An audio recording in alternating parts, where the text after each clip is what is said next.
एक college drop out जो bathroom का इस्तेमाल करने के लिए बेताब थी, एक कैफे में भागती हुई गई, इस उम्मीद में कि वह टॉयलेट उधार ले सके। लेकिन चाहे उसने कितनी भी मिन्नतें की, ठंडी चेहरे वाली वेट्रेस ने जोर देकर कहा कि पहले कुछ खरीदना जरूरी है। लंबी कतार को घूरते हुए लड़की को लगा जैसे उसकी पूरी दुनिया ही बिखर रही है। जैसे ही वह पूरी तरह असहाय हो गई, पास ही खड़ा एक आदमी जो भुगतान करने ही वाला था ने उसकी असहज स्थिति को नोटिस किया। जानू, फोन ऑर्डर करने ही वाला हूँ। क्या तुम्हें हमेशा वाली चीज चाहिए? मेरी पत्नी को डबल एस्प्रेसो चाहिए। हालांकि तुम्हें हाल ही में नींद आने में दिक्कत हो रही है ना जानू? एक पल के लिए हैरान होने के बाद वह अचानक समझ गई कि वह आदमी क्या करने की कोशिश कर रहा है। इसलिए उसने उसका साथ दिया और उसे अपने लिए कॉफी ऑर्डर करने दिया। जैसे ही उसे चाबी मिली, बिया ने बेन का धन्यवाद किया, लेकिन जैसे ही वह वॉशरूम जाने वाली थी, बेन ने उसका कोट ले लिया और कहा कि वह बाहर उसका इंतजार करेगा। बेन के इस इशारे से उसका दिल जोर जोर से धड़कने लगा। उसे लगा कि बेन जरूर उसमें दिलचस्पी रखता है।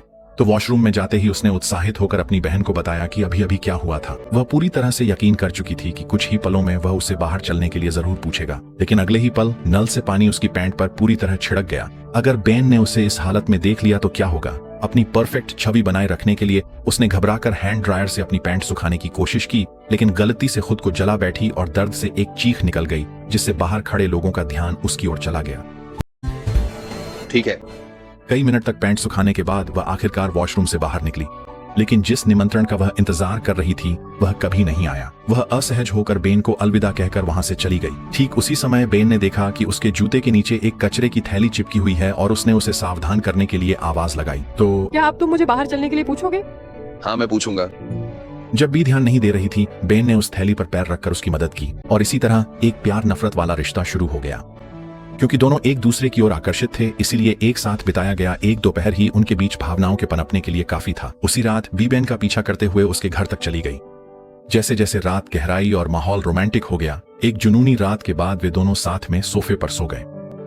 लेकिन कोई भी यह नहीं जानता था कि यह नई नई शुरू हुई मोहब्बत अगली ही सुबह खत्म हो जाएगी। बी सबसे पहले जागी।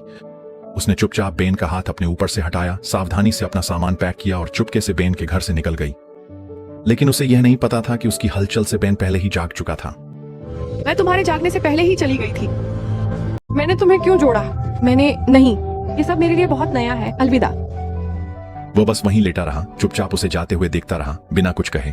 उसे अंदाजा भी नहीं था कि उसकी चुपचाप विदाई ने बेन के दिल पर गहरा भावनात्मक घाव छोड़ दिया था। मेरा दोस्त तो प्यार में है। यही, मैं उसे यहाँ से जितनी जल्दी हो सके निकालना चाहता था। ये लड़की तो आफत है। तो जब वह वापस आई तो उसने बेन की व्यंग्यात्मक टिप्पणी सुन ली। बिया पूरी तरह से हैरान रह गई। वह घबरा गई और जाने के लिए मुड़ी और उसी पल से सारी गलतफहमियां बढ़ती चली गईं। वे फिर से अजनबी बन गए। वे फिर कभी नहीं मिले। आधे साल बाद बेन को उसके दोस्त पीट ने ड्रिंक्स के लिए बुलाया था। संयोग से पीट की बहन क्लॉडिया बी की बहन हेली को डेट कर रही थी। जब उन्होंने बेन और बी का एक दूसरे से परिचय कराया तो दोनों साफ तौर पर हैरान रह गए। स्पष्ट था कि दोनों ने ऐसी परिस्थितियों में फिर से मिलने की उम्मीद नहीं की थी। वातावरण तुरंत ही तनावपूर्ण हो गया। हालात को अजीब होता देख उनके दोस्तों ने जल्दी से बेन और बी को अकेले में बात करने का इंतजाम कर दिया। जैसे ही पीट, क्लॉडिया और हैली, जो बेन और बी के सबसे करीब थे, देख रहे थे, उन्होंने जल्दी ही सच्चाई समझ ली। वे दोनों लोग जो कभी एक दूसरे को पसंद करते थे, अब लगातार तीखे शब्दों का आदान प्रदान कर रहे थे।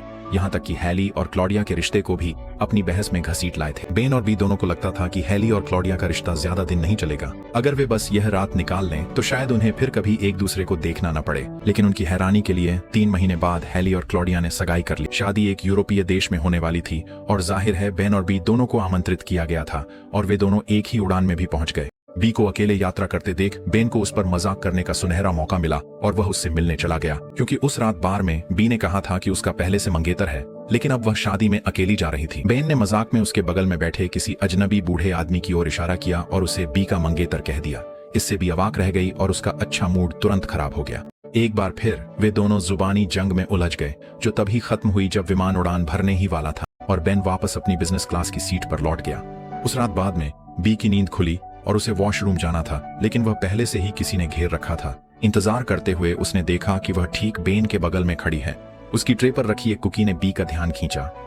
शायद उसे भूख लगी थी या शायद वह बस बदला लेना चाहती थी। बी ने बस कुकी उठाई और सीधे अपने मुंह में डाल ली, लेकिन जैसे ही वह उठी, गलती से उसने उसकी सीट का एक बटन दबा दिया, जिससे आर्मरेस्ट ऊपर उठ गया और उसके कपड़े उसमें फंस गए। बेन को जगाए बिना उसने अजीब तरह से अपने शरीर को घुमाया और अपने कपड़े खींचने लगी। अपनी पीठ बेन के चेहरे की ओर किए हुए उसने चुपचाप संघर्ष शुरू कर दिया। पास में बैठी एक बुजुर्ग महिला ने एक पल के लिए अपनी आंखें खोलीं, शांत भाव से बी की ओर देखा, फिर वापस सो गईं। जब कपड़े फिर भी नहीं निकले तो बी ने मुड़कर एक अलग कोण से कोशिश की। आखिरकार उसने खुद को आजाद कर लिया। तभी उसने देखा कि बेन के ईयरबड्स में अब भी म्यूजिक चल रहा था। कोई आश्चर्य नहीं कि वह नहीं जागा था। अगले दिन पीट उन्हें एयरपोर्ट से लेने आया और बेन और बी के पास एक ही कार में बैठने के अलावा कोई विकल्प नहीं था। हालांकि वे एक दूसरे से नाराज थे, उन्हें स्वीकार करना पड़ा कि आने वाले दिनों में वे एक दूसरे को और भी ज्यादा देखने वाले हैं। लेकिन जब वे पहुंचे तो कुछ और था जिसने बेन को ज्यादा परेशान कर दिया। उसकी पूर्व प्रेमिका मार्गरेट, जो क्लाउडिया की सबसे अच्छी दोस्त थी, उसे भी बुलाया गया था और वह अपने नए बॉयफ्रेंड को भी साथ लाई थी। मार्गरेट ने बेन का दिल तोड़ दिया था। उसे उबरने में 2 साल लगे। उसे फिर से देखना बेन के लिए केवल निराशा ही लाया। बी की तरफ भी मुश्किलें पनप रही थीं। उसकी बहन की शादी हो रही थी, इसलिए उसके माता पिता ने उस पर भी शादी का दबाव बढ़ा दिया। उस शाम दोनों की मुलाकात गलियारे में हो गई। इस बार दोनों के बीच कोई बात नहीं हुई। वे बस दूसरों के साथ जुड़ने चले गए। रात के खाने के बाद समूह ने एक शब्द अनुमान लगाने वाला खेल खेलना शुरू किया। ठीक है, 4 शब्द। एक महिला जो अपनी कामुकता का इस्तेमाल दूसरों का फायदा उठाने के लिए करती है। लेकिन जो समय मजेदार होना चाहिए था, वह बेन और बी के बीच एक और मौखिक बहस में बदल गया। उनकी टीम में जो बेचारे बूढ़े आदमी थे, वे पूरी तरह से हैरान दिख रहे थे। आखिरकार उनकी नोकझोंक के कारण एक छोटा सा हादसा हो गया और पूरी पार्टी में खलल पड़ गया। उनकी लड़ाई शादी को बर्बाद न कर दे, इसके लिए सभी ने एक बैठक बुलाई। बाहर वालों के तौर पर बाकी लोग देख सकते थे कि बेन और बी के बीच अब भी साफ तौर पर भावनाएं बाकी हैं। जरूर कोई गलतफहमी हुई होगी। इसलिए सभी ने तय किया कि वे बेन और बी को फिर से मिलाने में मदद करेंगे और योजना को अमल में लाया गया। यह सुनकर कि बातचीत बी के बारे में हो रही है, बेन धीरे धीरे कोने में चला गया और बातें सुनने लगा। बी चाहती है कि हम उसे बताएं कि वह उसे कितना पसंद करती है, ताकि वह अपनी सतर्कता छोड़ दे और उसके पास चला जाए। कुछ क्यूपिड्स तीर से मारते हैं और कुछ जाल से। ये अच्छा था, मुझे ये पसंद आया, ये अच्छा है। ये खुद बनाया है। तो उसे उसके पास जाना चाहिए, पैंट उतारनी चाहिए और कहना चाहिए, आओ पापा के पास। तुम क्या कर रहे हो? मैं एक अलग पीढ़ी से हूँ, लेकिन मुख्य बात ये है, बी को बेन पसंद है। उसी समय बी की ओर भी कुछ ऐसा ही हो रहा था। यह साफ था कि बेन ने चारा पकड़ लिया था। बी उसके आत्ममुग्ध "मुझे पता था कि तुम्हें मैं पसंद हूं" वाले लुक से चिढ़ गई और उसने खुलासा किया कि पूरी योजना जानबूझकर बनाई गई थी। बेन ने उस पर विश्वास नहीं किया और सोचा कि वह बस यह मानने में शर्मिंदा है, यानी जब तक भी उसे हेली और क्लाउडिया को पर्दे के पीछे छुपा हुआ दिखाने नहीं ले गई। इससे पहले कि वे बात कर पाते, क्लाउडिया की मां आ गईं और उनसे समुद्र में एक छोटी नाव से अपने चश्मे लाने में मदद मांगी। हालांकि उन्हें शक था कि यह भी कोई और मिलाने की चाल है, फिर भी बेन और बी साथ में तैर कर गए। तभी बी ने देखा कि बेन असल में तैराकी में बहुत खराब है। वह मुश्किल से ही आगे बढ़ पाया, इसलिए आखिरकार बी ने खुद ही उसे नाव तक खींच लिया। लेकिन उसी पल बी ने कुछ ऐसा देखा जिससे वह तुरंत चिढ़ गई। उसके माता पिता चुपके से उसके पूर्व प्रेमी जोनाथन को ले आए थे, इस उम्मीद में कि वे दोनों फिर से साथ आ जाएंगे। बी अब अपने माता पिता के नियंत्रण वाले व्यवहार को और बर्दाश्त नहीं कर सकती थी और उसे जोनाथन के साथ वापस आने में कोई दिलचस्पी नहीं थी। इसलिए उसने बेन को सुझाव दिया कि वे अभी से एक जोड़े होने का नाटक करें। आखिरकार कोई पहले से ही उन्हें मिलाने की कोशिश कर रहा था। इस तरह वह न केवल अपने पूर्व प्रेमी से निपट सकती थी, बल्कि बेन की पूर्व प्रेमिका को भी जलन दिला सकती थी और मार्गरेट को बेन के पास वापस ला सकती थी। अपनी पूर्व प्रेमिका को बार बार उसके नए प्रेमी के साथ आते हुए सोचकर बेन ने दांत भींचे और मान गया।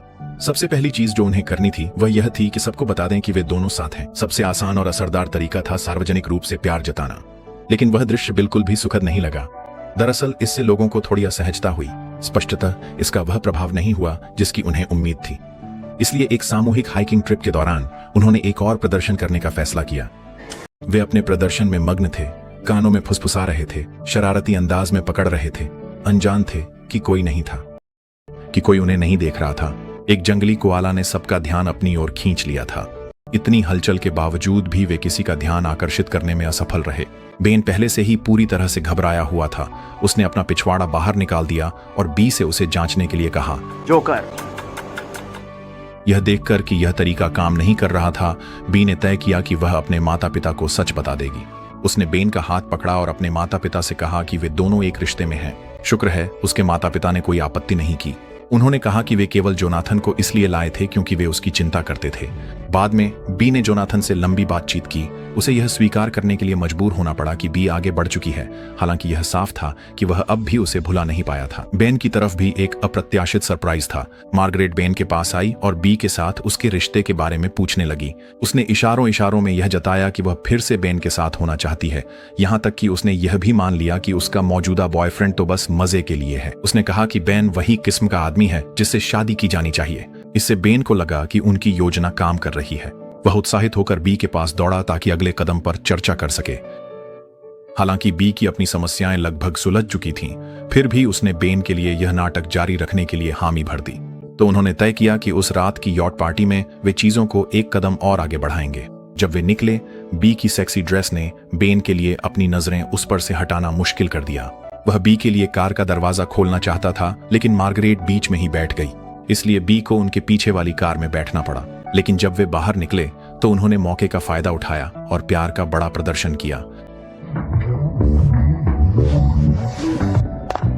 मार्गरेट का चेहरा यह देखकर तुरंत बदल गया। उस रात एक शानदार यॉट पर सभी लोग संगीत की धुन पर नाच रहे थे। मार्गरेट और उसके बॉयफ्रेंड बो को एक साथ नाचते देखना बेन को परेशान कर रहा था, तो उसने बी को डांस फ्लोर पर खींच लिया और जोश के साथ नाचने लगा, और बी भी पूरे दिल से उसके साथ हो गई। वे पूरे जोश के साथ नाच रहे थे। इस पल में वे पूरी तरह से एक दूसरे में ही खोए हुए थे। बी के चेहरे पर भी एक खुश मुस्कान आ गई, हालांकि उसने जल्दी से उसे छुपाने की कोशिश की। बेन पूरी तरह भूल गया था कि यह सब मार्गरेट के लिए होना था, जब तक कि बी ने उसे मार्गरेट की प्रतिक्रिया देखने के लिए याद नहीं दिलाया, और तब वह अपनी तंद्रा से बाहर आया। तभी बी के दिमाग में एक शानदार आइडिया आया। उसने बेन को यॉट के सामने खींच लिया ताकि वे टाइटैनिक वाला सीन दोहरा सके। बेन को यह बहुत फिल्मी लगा और वह यह करना नहीं चाहता था, लेकिन जब बी ने वादा किया कि यह जरूर काम करेगा तो वह अनमने मन से राजी हो गया। और ठीक वैसे ही जैसे बी ने अंदाजा लगाया था, सबकी नजरें उन पर टिक गईं। उन्हें यह पल रोमांटिक और सच्चा लगा, और आखिरकार उन्होंने मान लिया कि बेन और बी सच में एक दूसरे से प्यार करते हैं। मार्गरेट और जोनाथन ने भी यह सब देखा। यह साफ था कि बेन और बी की योजना काम कर गई थी। बी का पूर्व प्रेमी पूरी तरह हार मान चुका था, जबकि बेन की पूर्व प्रेमिका जलन से भर उठी थी। जैसे ही समुद्री हवा चली और वे फिल्म का क्लासिक सीन दोहरा रहे थे, भले ही यह सब एक नाटक था, बी सच में खुश नजर आ रही थी। जब बेन ने देखा कि सब लोग जा चुके हैं, तो उसने बी से कहा कि अब वह रुक सकती है, लेकिन जैसे ही उसने बी को छोड़ा, बी समुद्र में गिर गई। बिया की घबराई हुई चीखें सुनकर बेन ने एक पल भी नहीं सोचा। वह तुरंत उसके पीछे कूद पड़ा। यह पूरी तरह भूल गया कि वह बिया जितना अच्छा तैराक नहीं था। याच को दूर जाते हुए देख बिया घबराने लगी। वे किनारे से बहुत दूर थे। अगर किसी ने ध्यान नहीं दिया तो वे गंभीर खतरे में पड़ सकते थे। जैसे ही उम्मीद खत्म होने लगी, बेन ने दूर एक तैरता हुआ बॉय देखा। वह एक जीवन रेखा की तरह था। वे अपनी पूरी ताकत से उसकी ओर तैरने लगे। इसी बीच याच पर किसी ने आखिरकार देखा कि वे दोनों गायब हैं, लेकिन पानी बहुत उथला होने के कारण याच वापस मुड़कर पास नहीं आ सकती थी। इसलिए क्रू ने तुरंत ही बंदरगाह बचाव दल को बुला लिया। इससे अनजान बेन और बिया आखिरकार बॉय तक पहुंच गए और उस पर चढ़ गए। फिलहाल वे सुरक्षित थे। वे आमने सामने बैठ गए और अपनी साझा मुसीबत के उस तनावपूर्ण माहौल में वे खुलकर बहुत सारी बातें करने लगे। बेन ने बिया से पूछा कि उसने अपने पूर्व प्रेमी से रिश्ता क्यों तोड़ा था। बिया ने बेन को बताया कि जोनाथन ने उसके साथ बहुत अच्छा व्यवहार किया था, लेकिन वह उसके लिए उसके माता पिता जैसा ही महसूस होता था। उसे अपने माता पिता का उस पर नियंत्रण बिल्कुल पसंद नहीं था, इसलिए बहुत सी बातें वह जोनाथन से साझा नहीं करना चाहती थी, जिसमें यह भी शामिल था कि वह कानून की पढ़ाई नहीं करना चाहती थी और उसने चुपचाप कॉलेज छोड़ दिया था। बिया का कॉलेज छोड़ने का राज सुनकर बेन को तुरंत वह रात याद आ गई जब वे पहली बार मिले थे। उस रात बिया ने उसे बताया था कि वह लॉ स्कूल में दाखिल हो गई है, लेकिन वह इसे पढ़ना नहीं चाहती थी। उसके माता पिता इस विचार में पूरी तरह लगे हुए थे, इसलिए उस समय वह खुद को पूरी तरह से खोया हुआ महसूस करती थी। लेकिन अब उसने आखिरकार अपने दिल की सुनी थी। बेन ने उसकी सराहना की कि उसने यह कर दिखाया। उस पल बिया को हैरानी हुई। बेन को याद था उसने उस रात क्या कहा था। इसी पल में आखिरकार उन्होंने उस बात के बारे में बात की जो उनके दिलों में पहली मुलाकात के दिन से ही बनी हुई थी। और जब उन्होंने एक दूसरे को सब कुछ समझाया तो उन्हें एहसास हुआ कि यह सब एक गलतफहमी थी। उस समय वे सच में एक दूसरे के लिए गिर पड़े थे। शायद आज भी कहीं न कहीं वही एहसास बाकी था। पानी के पार सिडनी ओपेरा हाउस को निहारते हुए बिया ने बेन से एक ख्वाहिश की। अगर वे जिंदा बच निकले तो बिया को उम्मीद थी कि बेन उसके साथ उस रास्ते पर चलेगा जो ओपेरा हाउस की ओर जाता है, क्योंकि वह रास्ता रोमांटिक लोगों से भरा रहता है। वे लोग जो सिर्फ अपने चाहने वालों के साथ चलते हैं। वह राहगीरों को देखना चाहती थी, प्यार को देखना चाहती थी। बेन ने सहमति जताई और वादा किया कि वह जरूर चलेगा। उनके बीच एक बार फिर भावनाएं खिल उठीं, लेकिन जैसे ही वे एक दूसरे को चूमने ही वाले थे, उन पर एक तेज रोशनी पड़ी। वह एक बचाव हेलीकॉप्टर था। उन्हें जल्द ही सुरक्षित घर पहुंचा दिया गया। बेन ने बिया के लिए वही खाना बनाया जो उसने उस रात बनाया था जब वे पहली बार मिले थे।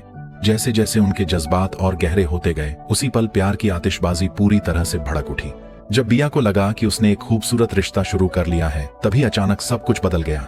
उस रात जब सब लौट आए थे, बेन जागा और सबसे पहले चुपचाप उसके कमरे से बाहर निकल गया। इस बार बेन भाग गया। बिया को समझ नहीं आया कि ऐसा क्यों हुआ, और अगले दिन तक भी उसे उससे कोई खबर नहीं मिली थी। आज हाले और क्लाउडिया की शादी का दिन था।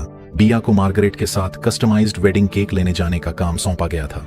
मार्गरेट के उकसाने वाले शब्दों का सामना करते हुए बी जवाब नहीं दे सकी, क्योंकि उसे पता ही नहीं था कि बेन क्या सोच रहा है। इसी बीच बेन की अनिर्णयता पीट को भी परेशान कर रही थी। बेन मार्गरेट और बी के बीच फैसला नहीं कर पा रहा था, क्योंकि उसे यकीन नहीं था कि बी की उसके लिए भावनाएं बस एक क्षणिक आवेग हैं या नहीं। मुझे नहीं पता यार, मुझे सच में नहीं पता। उसे नहीं पता कि वह क्या चाहती है। यार वो अपनी जिंदगी में पहली बार सिंगल हुई है। उसने लॉ स्कूल छोड़ दिया। उसका मंगेतर यहाँ है। अरे यार ये सब बंद करो।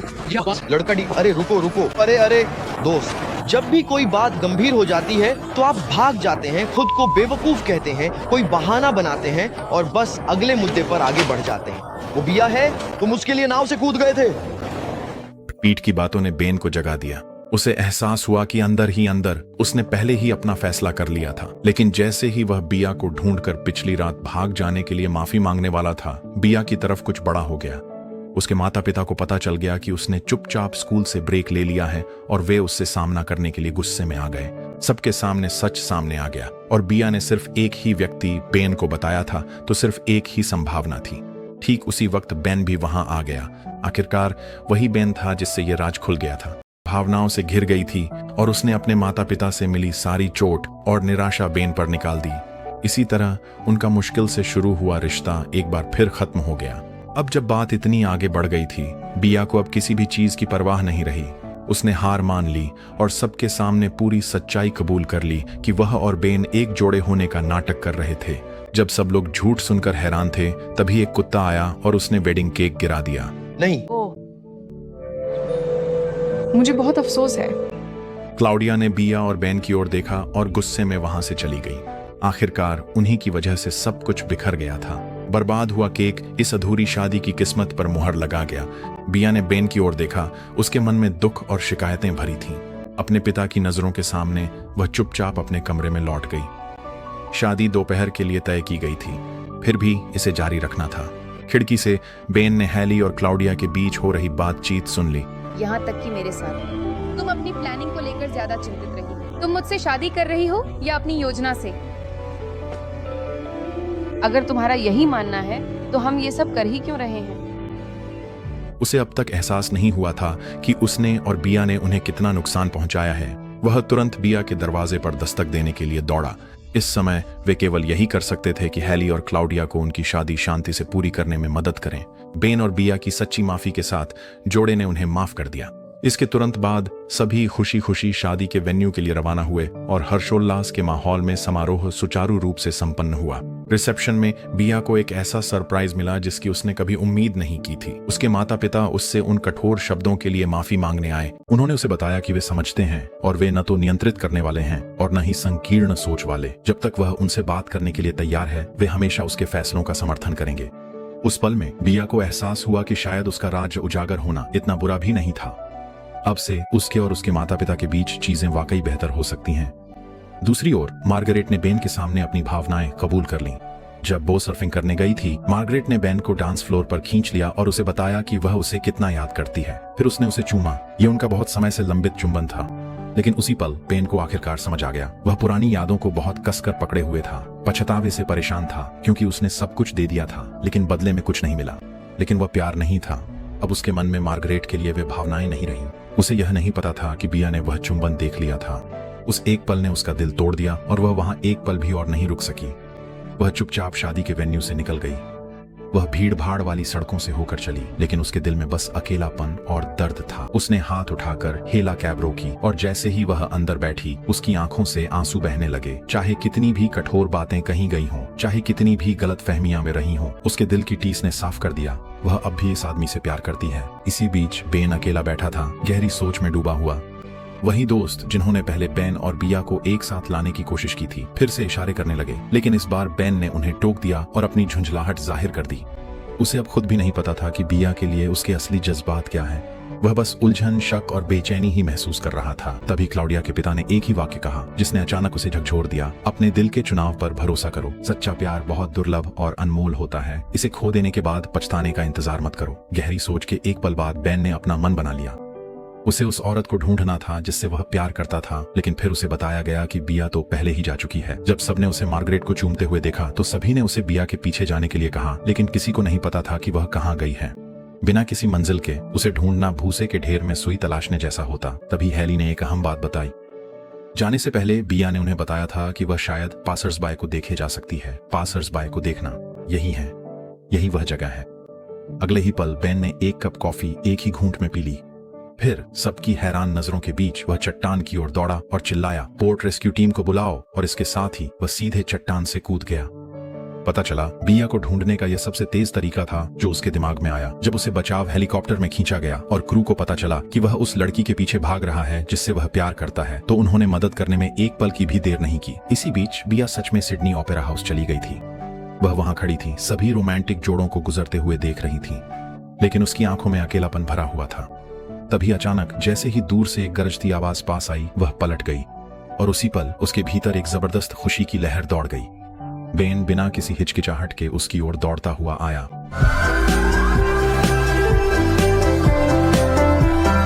उसने बिया से कहा कि वह मूर्ख था। उसने बिया से मिलने के बाद सारे दिन बर्बाद किए, उसके साथ समय नहीं बिताया उसकी तरफ से। और कल रात वह भाग गया क्योंकि वह डर गया था। डर था कि उसे पछतावा होगा, डर था कि वह किसी ऐसे व्यक्ति को खो देगा जिससे वह सच में प्यार करता था।